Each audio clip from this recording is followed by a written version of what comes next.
మనకే 25కి 25 ఎంపీ స్థానాలు మనమే తెచ్చుకున్న తర్వాత ఆ తర్వాత కేంద్రంలో ఎవరు ప్రధానమంత్రి కావాలనుకున్నా కూడా వాళ్ళకి మనం చెప్పేది ఒకటే, ఎప్పుడో చేస్తాము అనంటే మేము నమ్మం. నువ్వు సంతకం పెట్టు, ఆ తర్వాత మద్దతు ఇస్తాము అని చెబుతాం. 25కి 25 ఎంపీ స్థానాలు మనమే తెచ్చుకుందాం.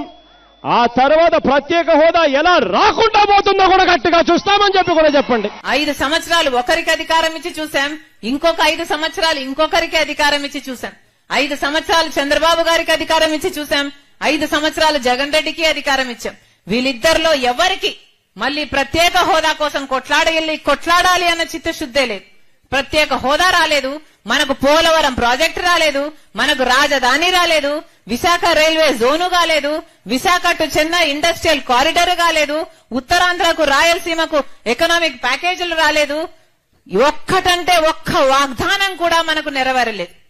ఒక్క వాగ్దానం కూడా మనకు బీజేపీ పార్టీ ఇయ్యకపోయినా ఈరోజు బీజేపీ పార్టీకి కాళ్ళు పట్టుకుంటున్నారు ఈ జగన్ రెడ్డి గారు, చంద్రబాబు గారు.